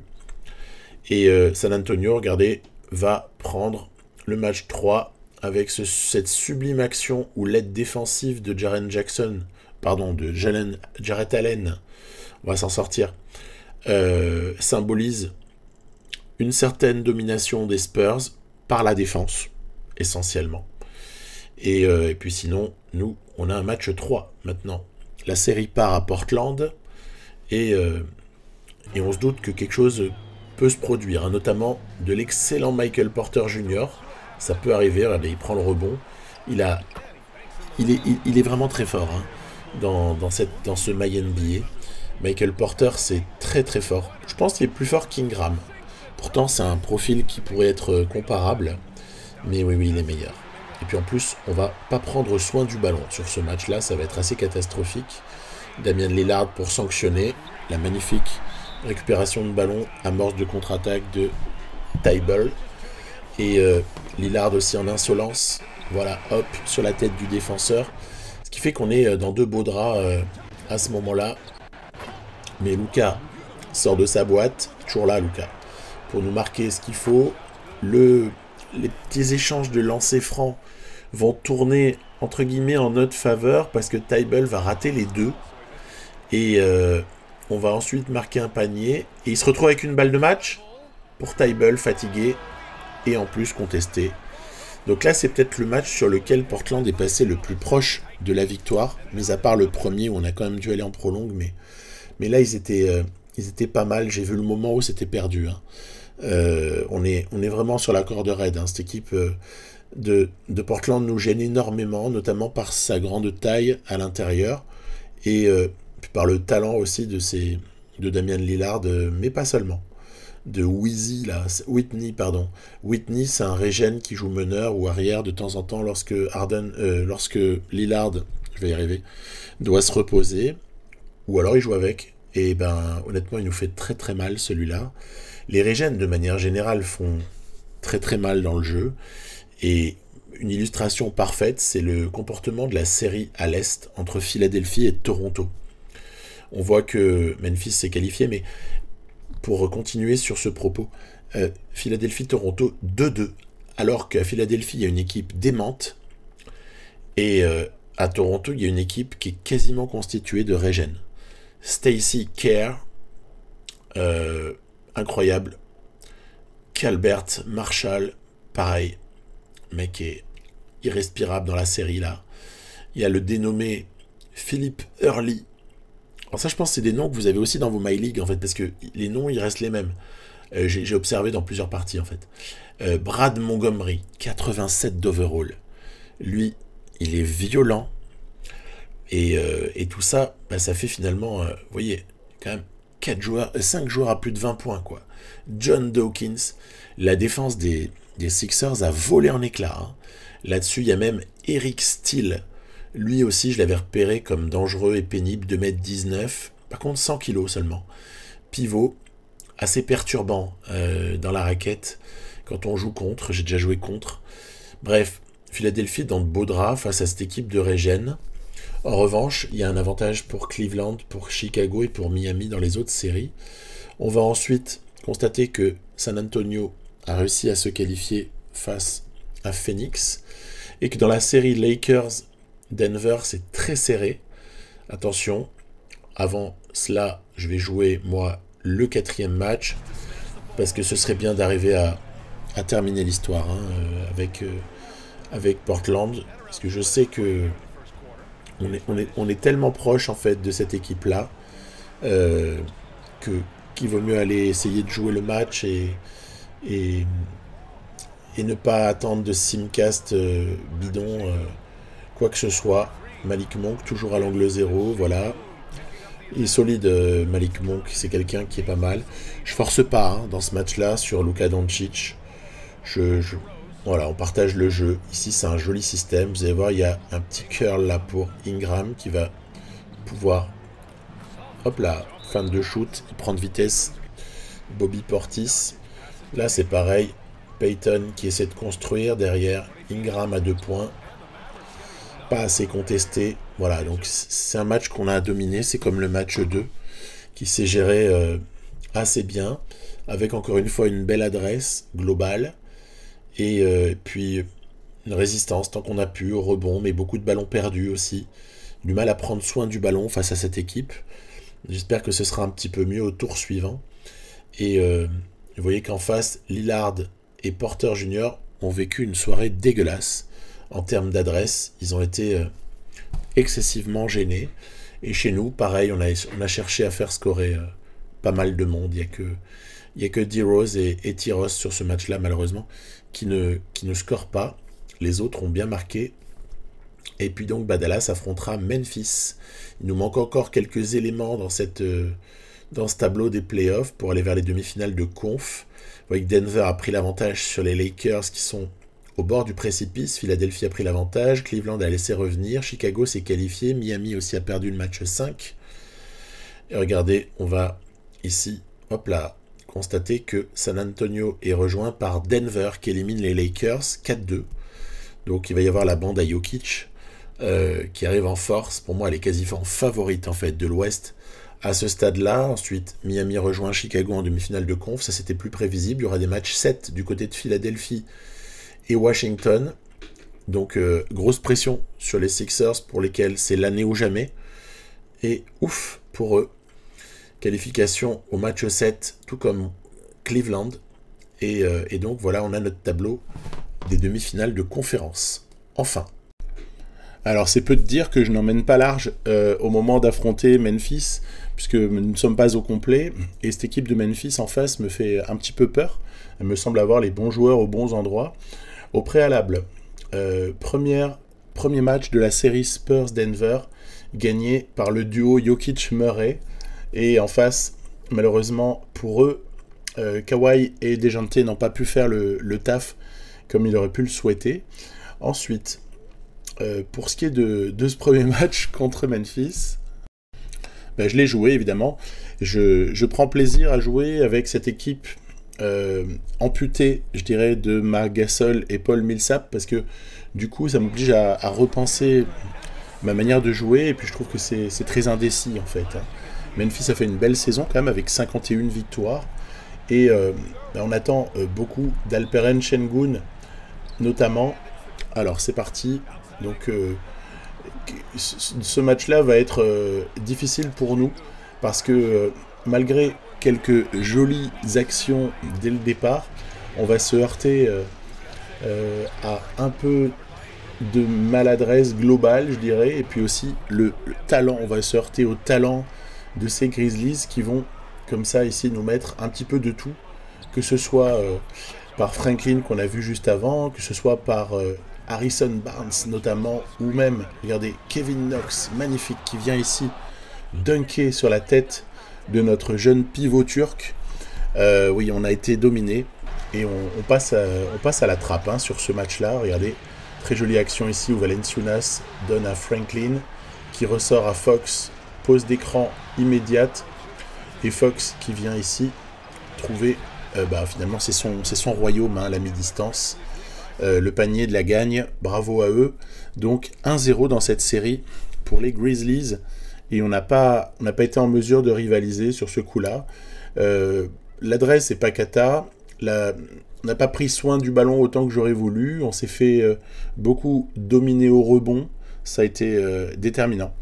Et Valanciunas a fait un fort joli match, donc pas grand-chose à dire, c'était un petit peu à ce à quoi je m'attendais malheureusement. C'est-à-dire qu'on se fasse complètement avoir. Et c'est dommage parce que Şengün, il a sorti un bon match. Et bon, voilà, dommage. Valanciunas était beaucoup plus fort. Et puis c'est surtout sur le poste d'ailier, en fait, qu'ils ont fait une différence incroyable avec Knox, Barnes, qui en cumulé ont mis 51 points à eux deux. Ça fait quand même pas mal. Ensuite, on avance. Disons que ensuite il y a un deuxième match des Spurs contre les Nuggets dans la série Kawhi contre Niko Jokic. Ce match-là, par contre, sera pour les Spurs qui reviennent à 1 partout, avec cette fois le duo Jokic-Murray beaucoup limité en attaque, et en face, un duo Kawhi-DeJounte, avec peut-être même, citons-le, Kelly Oubre, qui aura été très fort aussi, mais surtout ce shoot de la gagne. En fait, c'est un buzzer beater, quasiment un buzzer beater sur le lay-up, sur la pénétration. Ça se joue à très très peu. Égalisation des Spurs. Ensuite, match 2. Il faut revenir là, parce que si on perd le deuxième match d'affilée dans le début de cette série, c'est quasiment mort. qu'ai-je fait? J'ai essayé de jouer un petit peu plus sur les pénétrations, parce que je sais que mon shoot à 3 points, il va être forcément limité en termes d'adresse à cause du niveau de difficulté du jeu. Et donc, étant donné que je suis certain de ne pas shooter à un très fort pourcentage, je vais m'attacher plutôt à jouer, vous voyez, des actions rapides sur contre-attaque. La clé, c'est le rebond. Maurice Spites, ici, en a été l'illustration. Il prend un bon rebond. Derrière, ça nous déclenche un shoot facile. Et l'autre clé du match, ça aurait été une certaine adresse extérieure dans les bons moments. Ici, c'est un quick stagger double que je vais jouer plutôt pour Luka, qui va ici marquer un panier hyper important. Et bien non, regardez, il a vu que Gary Payton II était ouvert. Du coup, il a préféré lui donner. Et c'est donc notre meneur sorti du banc qui va briller, et Sengun qui va clore tout cela. Nous aurons eu beaucoup shooté à 3 points, hein, 36% d'adresse à l'arrivée. Par contre, la défense aura été bonne, parce qu'on aura beaucoup limité ces Grizzlies. Peut-être plus que dans le premier match, j'ai commencé à comprendre un petit peu quels étaient les mécanismes à activer pour limiter ces Grizzlies. Et puis aussi, plus de rebonds, c'est la clé. Dès lors qu'on prend beaucoup de rebonds, triple-double pour Luka, 39, 10, 10, avec peu de ballons perdus. Voilà la clé aussi, les ballons perdus. Et en face, malgré un grand KCP, eh bien, ça n'a pas suffi. Et on notera au passage que Barnes et Knox ont été beaucoup moins scoreurs. Pour moi, la clé en fait, de cette série, elle est là. En face, vous voyez que Philadelphie mène déjà 2-0, un partout entre Miami et Chicago. Et ce sera un troisième match ici que je veux vous raconter entre les Nuggets et les Spurs. Troisième match au cours duquel Kawhi aura été monstrueux et va comme ça permettre aux Spurs de passer devant 2-1 dans cette série. Après, match charnière également pour nous. Bon, c'est moins charnière qu'un cinquième match quand on est à 2-2, mais c'est quand même très important à un partout d'essayer de prendre l'avantage dans la série, on va dire récupérer l'avantage du parquet, même si dans le jeu je trouve que le parquet ça joue pas beaucoup. Et c'est parti, regardez, je vous ai là encore fait un bref résumé pour essayer d'illustrer ce qui s'est produit. Sengun en surveillance du rebond, prêt, voilà, avec ses écrans retard, mais attention, De'Aaron Fox dans son jardin à 2 points. Vous allez voir ici une autre très belle action du meneur. Hop là, en pénétration, Fox tient la baraque. Et on a beau faire un bon match, eh bien ça ne suffit pas. Derrière, on rate des petites choses et on se retrouve tout de suite sous pression. Ici, action déterminante au cours de laquelle Devin Vassell en contre-attaque les fait passer devant. Donc là, je me suis dit, mais c'est pas possible, on a mené tout le match pour se retrouver comme ça. Et après, à force de grosses défenses, on va ensuite obtenir un shoot très intéressant, ici avec Brandon Ingram, qui va déjà 5 points d'écart, en fait, quand il reste 2 minutes. C'est un très fort avantage lorsqu'on a une très bonne défense. Et ici, voilà, ce passage en force sifflé contre KCP et pour récompenser la belle défense de Brandon Ingram sera déterminant. Victoire par la défense, vraiment, sur ce troisième match. On commence à prendre la mesure, je dirais, de cette équipe des Grizzlies et à pouvoir entrevoir autre chose que l'élimination, alors qu'à la base, je me disais vraiment qu'on avait plus de chances de passer à la trappe qu'autre chose. Fox, Knox, Caldwell Pope auront été pas mal, mais ils ont été quand même en misère offensive globale, hein. Knox notamment, et en face, match correct de Doncic, mais excellent match de Brandon Ingram, avec toujours des petites contributions sorties du banc. Derrière, regardez, Miami mène 2-1 dans sa série contre Chicago. Les Spurs doivent absolument prendre ce quatrième match, histoire de se détacher contre Denver, et ce sera chose faite grâce au duo DeJounte Murray, Kawhi Leonard. Une espèce de clé du match, là, ce duel entre Kawhi DeJounte d'une part, et Jamal Murray et Nikola Jokic d'autre part. 67 points à eux deux, hein, tout de même. Mais c'est le supporting cast qui n'a pas été forcément à la hauteur ici. Ensuite, Philadelphie, vous le voyez, mène 3-0 dans sa série. Ça semble sans souci pour eux, hein, contre Cleveland. Ils sont déjà quasiment en finale de conf. Et puis, au cours du match 4, on aura eu quelques belles actions. Je vous ai isolé celle-ci de Şengün, qui nous fait une espèce de Patrick Ewing de l'époque. 3-1 pour Dallas, qui prend le 4e match. Très bien. Ça aurait été un match, là encore, relativement maîtrisé. Et puis voilà, les séries avancent. Miami s'est qualifié, Philadelphie s'est qualifié. Ça revient à 3-2. J'ai simulé, hein, vous voyez la suite, pour voir un petit peu ce que le jeu prévoit. Simulation victorieuse pour les Spurs, qui passent aussi en finale de conf. Il ne reste plus que Dallas qu'on attend. Ils mènent 3-2, les Mavericks.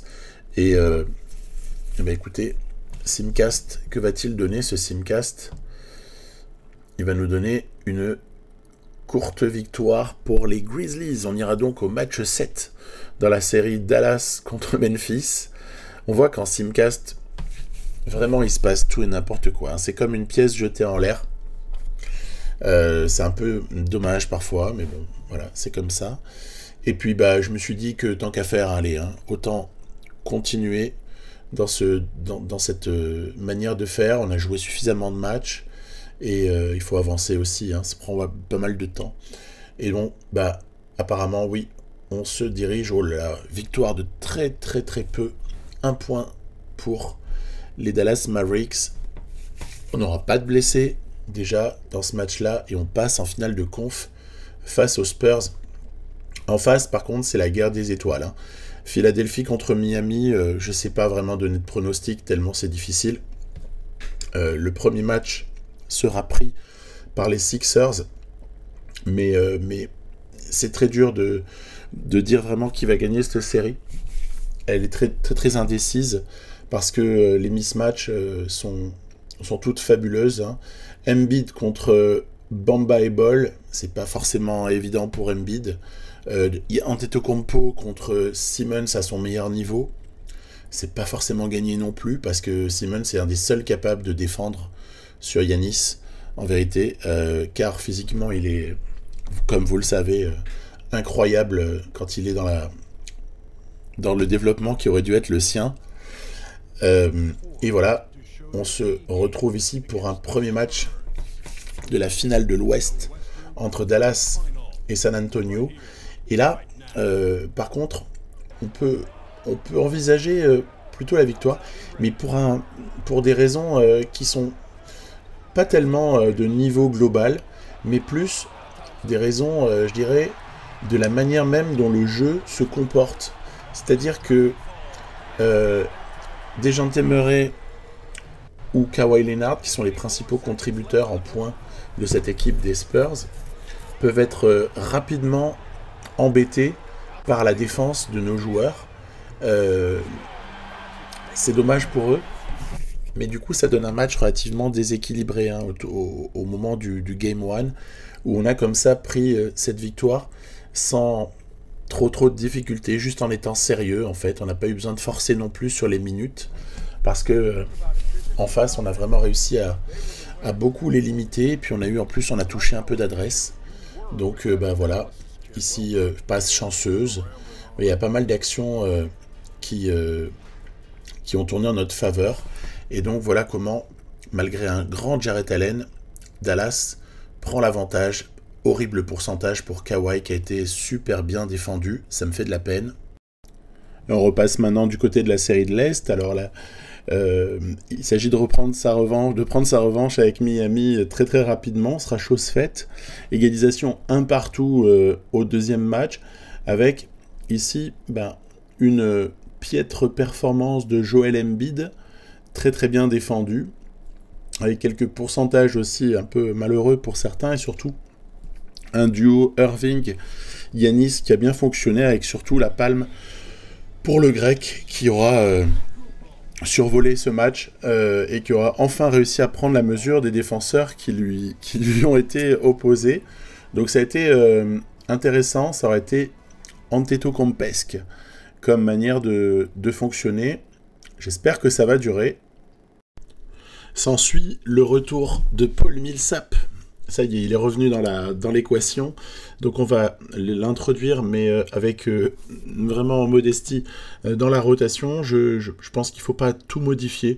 Je donne, malgré sa petite taille, quelques minutes au poste de pivot pour jouer petit par séquence.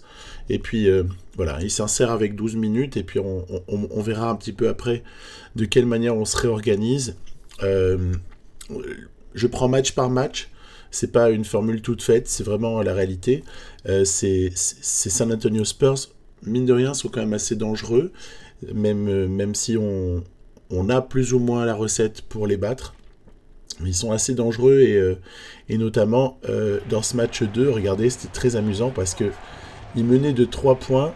J'arrive à trouver la solution pour égaliser et il reste 1 seconde 6. Waouh! Et là, on se dit qu'on a mérité d'aller jouer la prolongation. Ouais, sauf que il y a eu comme ça une forme d'oubli défensif.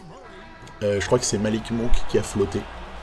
Et c'est Dejounte Murray qui nous sanctionne au buzzer. Et donc, victoire des Spurs dans ce deuxième match. Magnifique. Ils ont shooté quand même à 44% sur un gros volume de shoot à 3 points. Donc, honneur à eux, ils ont eu l'adresse. Et puis nous, on n'a pas eu vraiment les solutions.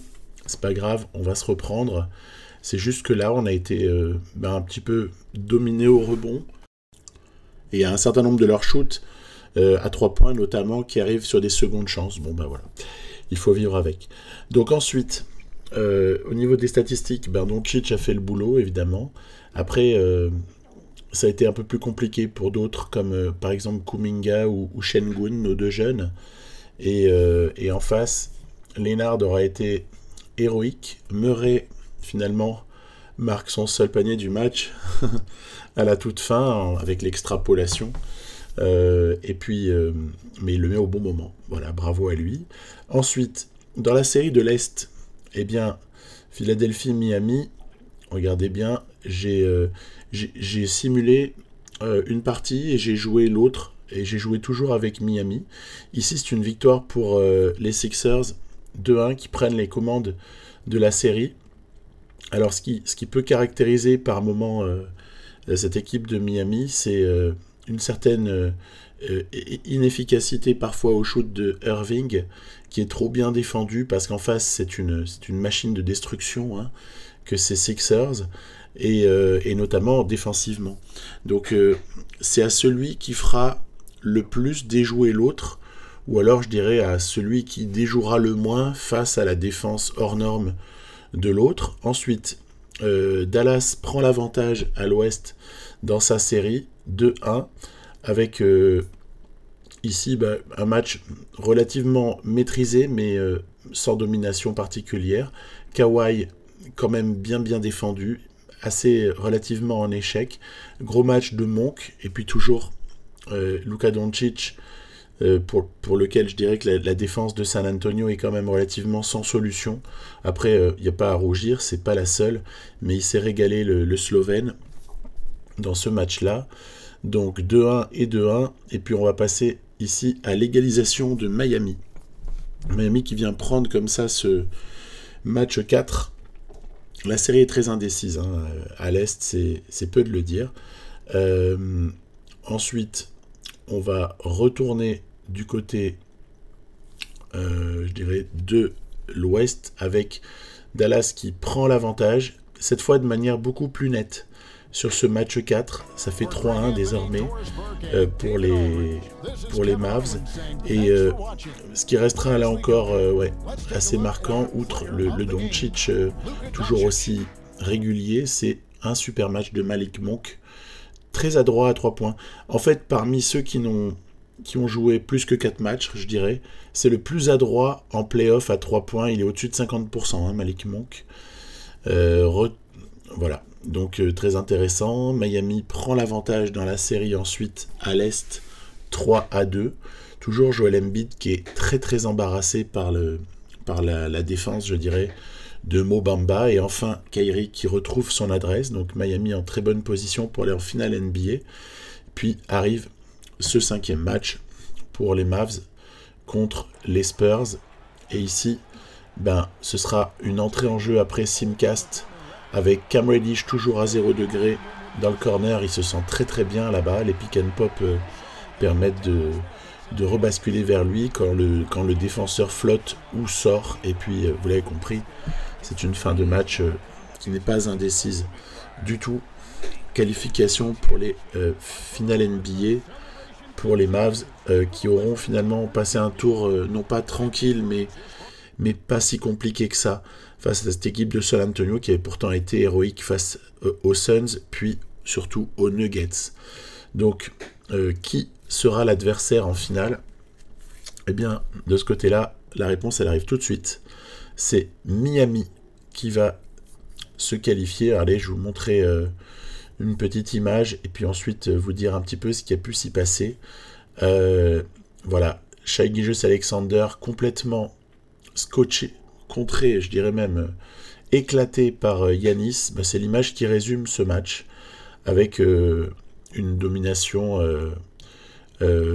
quand même de Miami malgré... Bah, de toute façon c'est toujours des matchs au couteau qui se jouent à quelques points mais là par contre ça s'est décidé en début de match et puis en fait le Heat n'a plus jamais lâché le leadership. Donc pour les Sixers c'est terrible parce que c'est une nouvelle année où ils ont une équipe incroyable et où ils ne seront pas champions. Donc là pour le coup on rejoint une forme de réalité parce que Sixers sont quand même en échec depuis un certain nombre d'années. Et puis en plus là maintenant ils sont plus vraiment au firmament, ils sont plus du tout contenders de quoi que ce soit. Donc c'est un petit peu la malédiction de la génération Embiid qu'on retrouve là, le fameux process. Donc il va falloir remettre certaines choses en cause à l'été dans cette partie du côté de Philadelphie, se poser les bonnes questions. Puis nous voilà, on entame le premier match des finales contre le Miami Heat. Alors je considère a priori athlétiquement ce Heat comme nous étant supérieur, à l'image de Giannis, de Bol Bol, de Bamba, même quelqu'un comme Justice Winslow qui vraiment exerce une défense assez troublante pour nous. Là on n'arrive pas à jouer, on est vraiment pris. Norman Powell qui score. Derrière, on essaie de bâtir ce qu'on peut, toujours à 0 degré. J'aime bien ce spot. Je trouve qu'il y a moyen souvent d'aller le chercher. L'IA a tendance à laisser ouvert, puisqu'elle vient en aide défensive. Et puis, il y aura ce panier de Kyrie Irving dans le Money Time, primé, donc 2+1, assez incroyable pour Kyrie. Après, ça reste Irving, donc il est capable de tout ça. Faut le vivre bien. 3 points d'avance à ce stade-là pour Miami. Et puis nous, on essaie tout ce qu'on peut pour égaliser. Regardez. Waouh, Doncic qui égalise. Et la balle revient à Miami pour ce qui est d'essayer de nous planter ce qu'il faut. Alors regardez, j'ai laissé les choses dans leur intégralité. Irving défendu et Bamba qui a été laissé seul par Şengün. C'est ma faute, j'ai joué en drop. Et en fait j'ai été sanctionné parce que Bamba shoot à 3 points en plus d'être le monstre athlétique qu'il est. Donc dans la foulée, faute sur l'écran de Şengün. Voilà, ça sonne le glas des espoirs de Dallas sur ce match-là. Donc vous voyez, ce match il bascule dans la dernière minute sur une petite erreur défensive et ensuite sur une décision arbitrale que je ne contesterai pas parce que ça pourrait être dans un sens ou dans l'autre. Donc peu importe. On a perdu, et puis c'est tout. Donc, 1-0 pour le Heat. Doncic a été vraiment gêné. Ingram a du mal à exister. Et puis après, Malik Monk, heureusement, ou Gary Payton ont fait un bon match, mais c'était totalement insuffisant face au coup de boutoir d'Antetokounmpo, entre autres. Réussite de Norm Powell également sur ce match. Donc quand en plus ils ont quelqu'un ou une ou deux personnes qui sortent du banc et qui scorent pas mal, là on est vraiment en difficulté, surtout que la pénibilité de prendre nos propres rebonds défensifs, elle est bien réelle face à cette équipe-là. C'est très compliqué, j'essaie de poser des écrans retard, j'essaie de faire tout ce qui est possible pour y arriver, mais c'est pas facile. Ensuite, sur ce match 2 qui arrive D-Rose se fait rappeler à l'ordre et dans la foulée, on n'arrive pas à venir empêcher Irving de marquer en contre-attaque. Ben ça symbolise un petit peu ce début de match où on est en grosse difficulté. Heureusement, on trouve quelques solutions par moment, mais regardez, on est encore dissuadé. Ça sent pas bon, hein, l'histoire. Regardez Bol, après avoir contré Kuminga, Bol qui vient conclure avec la planche, mais on s'accroche. C'est ça qui est bon. On s'accroche, si bien que, à force de bonne défense, alors attention au rebond quand même, on finit par recoller. Et Dieu sait si c'est difficile, parce qu'ils ont souvent des secondes chances. On fait ce qu'on peut. Pick and pop. Hop là, Ingram, il a vu Doncic à l'angle 0, encore une fois, pour nous faire passer devant. Première fois du match qu'on passe devant. Derrière, on a encore subi la loi de Dallas. Regardez ce qui va se passer ici. 3 points ou pas pour Ingram? Non, on est en grosse difficulté. On n'a pas de shoot ouvert, alors on va shooter derrière l'écran de Doncic. Oui, de Reddish, pardon. C'est Ingram qui vient comme ça ici trouver une belle adresse. Ici, pression sur le porteur, c'est Richardson. Récupération du ballon, Doncic qui dunk. Waouh, un panier de fripons, je dirais. Ici, pour nous donner l'avantage au score. J'essaye de ménager la chèvre et le chou en défense parce que Irving est très dangereux. Oh là là là là, il nous met ce panier, mais clutch de chez clutch. Il reste 2 secondes. Balle sur le côté. Ingram, je joue le coup en passe Y, vous voyez, en passe lobé. Pour Ingram, sachant qu'Antetokounmpo était un peu pris dans un bloc. Et en fait, c'était pas du tout la passe à laquelle l'IA s'attendait. Et on va comme ça, regardez, se donner une chance de gagner. Dernier shoot contesté, ça va, on est tranquille après. A priori, il rentre pas ça, même Kyrie Irving. Donc on prend ce match, mais vraiment très difficile. C'est un miracle. Hein. Cette victoire, c'est un miracle parce que à la fin, le ballon volé là, ça doit jamais arriver. Mais après, vous allez me dire, c'est déjà arrivé dans le basket, mais on s'est tellement fait défoncer au rebond qu'il a fallu jouer vraiment. On est sur la corde raide, on est à 2 doigts de la chute à chaque fois, quoi. C'est très compliqué. Du grand Doncic, tout de même s'il est très très défendu. En face, Bamba, Irving, Antetokounmpo, Ball en fer de lance et quasi marqueur exclusif pour leur équipe. Et on passe à 1-1. Au moment où arrive une bonne nouvelle, le retour de Marc Gasol. Ah, ça fait au moins 2 mois qu'on l'a perdu, Marc Gasol. Et il revient enfin. Alors là, du coup, je me remets sur une rotation quasi proche du début de saison, c'est-à-dire qu'on fait démarrer nos 2 vieux, Gasol et Millsap. Et puis on va pouvoir répartir un petit peu mieux les minutes. Il n'y a plus de Maurice Spites sur le terrain, il n'y a plus de problème en fait au poste de pivot. On a une rotation beaucoup plus équilibrée, sur laquelle je continue à partager les minutes entre Rose, Payton et Monk au poste 1, c'est pour la défense. Doncic a ses minutes en tant qu'arrière, entre guillemets. Reddish perd pas mal de minutes, fatalement. Et on espère que de cette façon-là, on va y arriver. J'espère surtout que Gasol va être à la hauteur parce que en face, il y a un gros défi, mais le poids est en sa faveur. Donc normalement, ça peut permettre de mieux maîtriser les bondissants Bamba et backup Bol. Donc en gros, en face, il y a tout le temps un pivot pénible au rebond, quoi. C'est ce qu'il faut avoir bien en tête. Donc j'espère que Marc Gasol peut nous aider au moins au rebond défensif. Vous allez voir, ça va être quand même le cas. Tout de suite, on va avoir une vraie différence avec le retour de Marc Gasol. Pas sur l'entre-deux, évidemment. Le plus athlétique des deux l'emporte, mais on fait un très bon début de match. Et puis on est content d'avoir un pivot capable d'adresse, même quand il est contesté.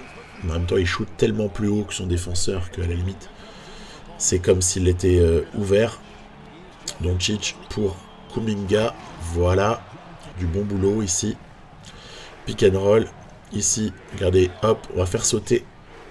Et ensuite, on part tranquillement déposer la balle. On semble avoir pris la mesure de cette équipe à ce moment-là, mais regardez, rien n'est jamais fini dans ce jeu.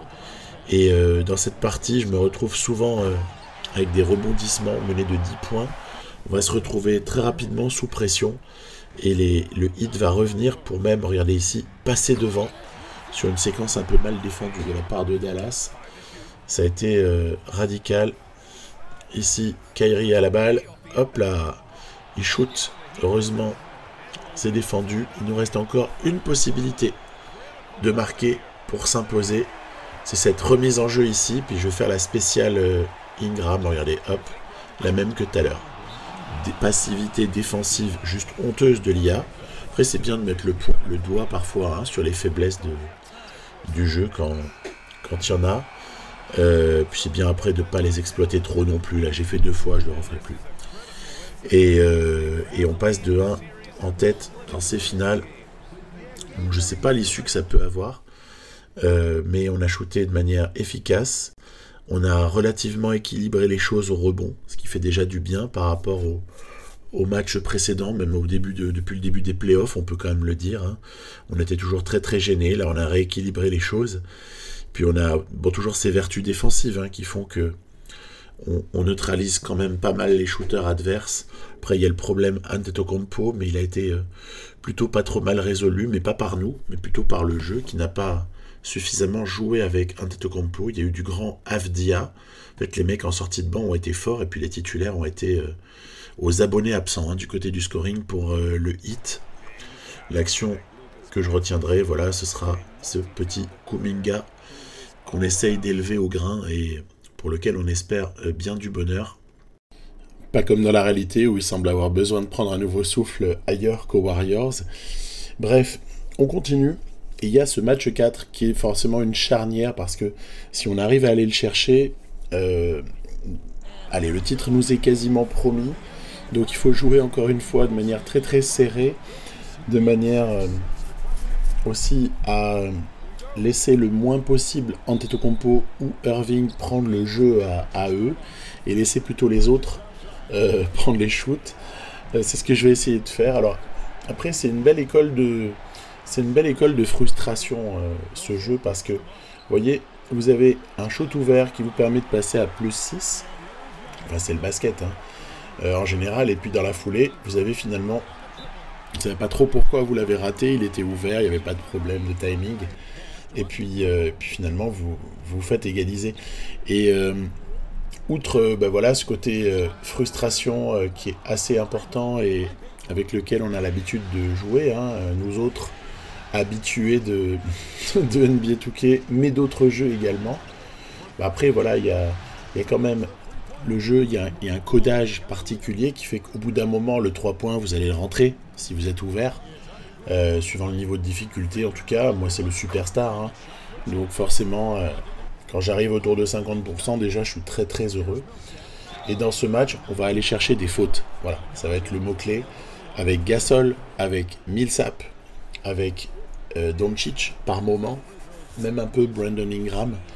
On va aller chercher comme ça des lancers francs parce que finalement ça nous offre des points assez faciles sur la ligne, sachant que l'adresse externe, elle nous est pas forcément réservée. Et puis la pénétration, elle nous est quand même souvent interdite par le duo Bamba-Ball, même si des fois on arrive à peser un peu. Allez, on est dans le money time. Regardez, il y a une action ici que j'aime bien. Contre de Marc Gasol. Une première fois, vous allez voir qu'il va recommencer le bougre pour une contre-attaque très facile, magnifique repli défensif au passage, aïe aïe aïe, ça pique.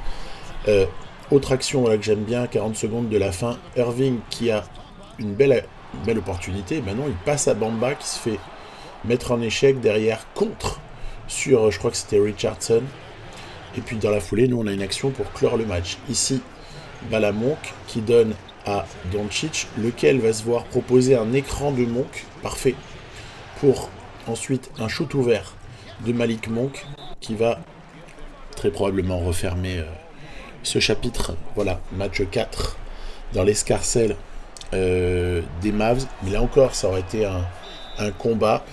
Là où je suis très satisfait, où je trouve que l'expérience de jeu est excellente, pour ma part, c'est que en surveillant ma partie, en construisant des rivaux vraiment très très forts et en essayant moi de rester une équipe, allez, un temps soit peu, pas trop cheatée, j'espère en tout cas que c'est comme ça aussi que vous le ressentez, eh bien, on arrive quand même à prendre beaucoup de plaisir. Voilà. Donc pour ma part, c'est le cas. Il y a beaucoup de plaisir de jeu. On voit que le plan Antetokounmpo a fonctionné. Après, je vous avoue, je comprends pas pourquoi il nous démonte pas la gueule plus que ça, mais bon, ok. Et puis de notre côté, le vieux Marc Gasol, quand même, faut signaler que ça, depuis son retour, c'est vraiment tout autre chose hein, pour ces Mavs. J'ai décidé ensuite de simcaster la fin pour laisser quand même une chance à Miami, qui va, vous allez voir, au cours du match 5, venir prendre sa chance, puisqu'en quatrième quart-temps, ils vont faire la diff. Hop, peut-être que quand même on peut revenir, on va voir. On rentre, tout va se jouer sur une action, regardez. Balle à Irving, c'est une balle de match hein, dans ce match 5. Écran d'Antetokounmpo, Rose a été pris, ne peut pas venir à temps. Et ça va être le 3 points pour le génie Kyrie Irving. Et puis, nous, il nous reste quand même 1 seconde 6 pour prendre un shoot. Regardez, je vais quand même essayer de le faire. Allez, Luka Doncic, ouvert, ou presque. Et non, voilà, donc victoire du Miami Heat 99-96 dans ce match-là. Ce qui est quand même intéressant, c'est que ça reste toujours autour des 100 points. Hein. Ces deux équipes sont tellement défensives qu'on ne s'envole pas. 53 points pour le duo Irving-Antetokounmpo, parfait. Et donc, retour à 3-2 de Miami. Ensuite, re-simcast.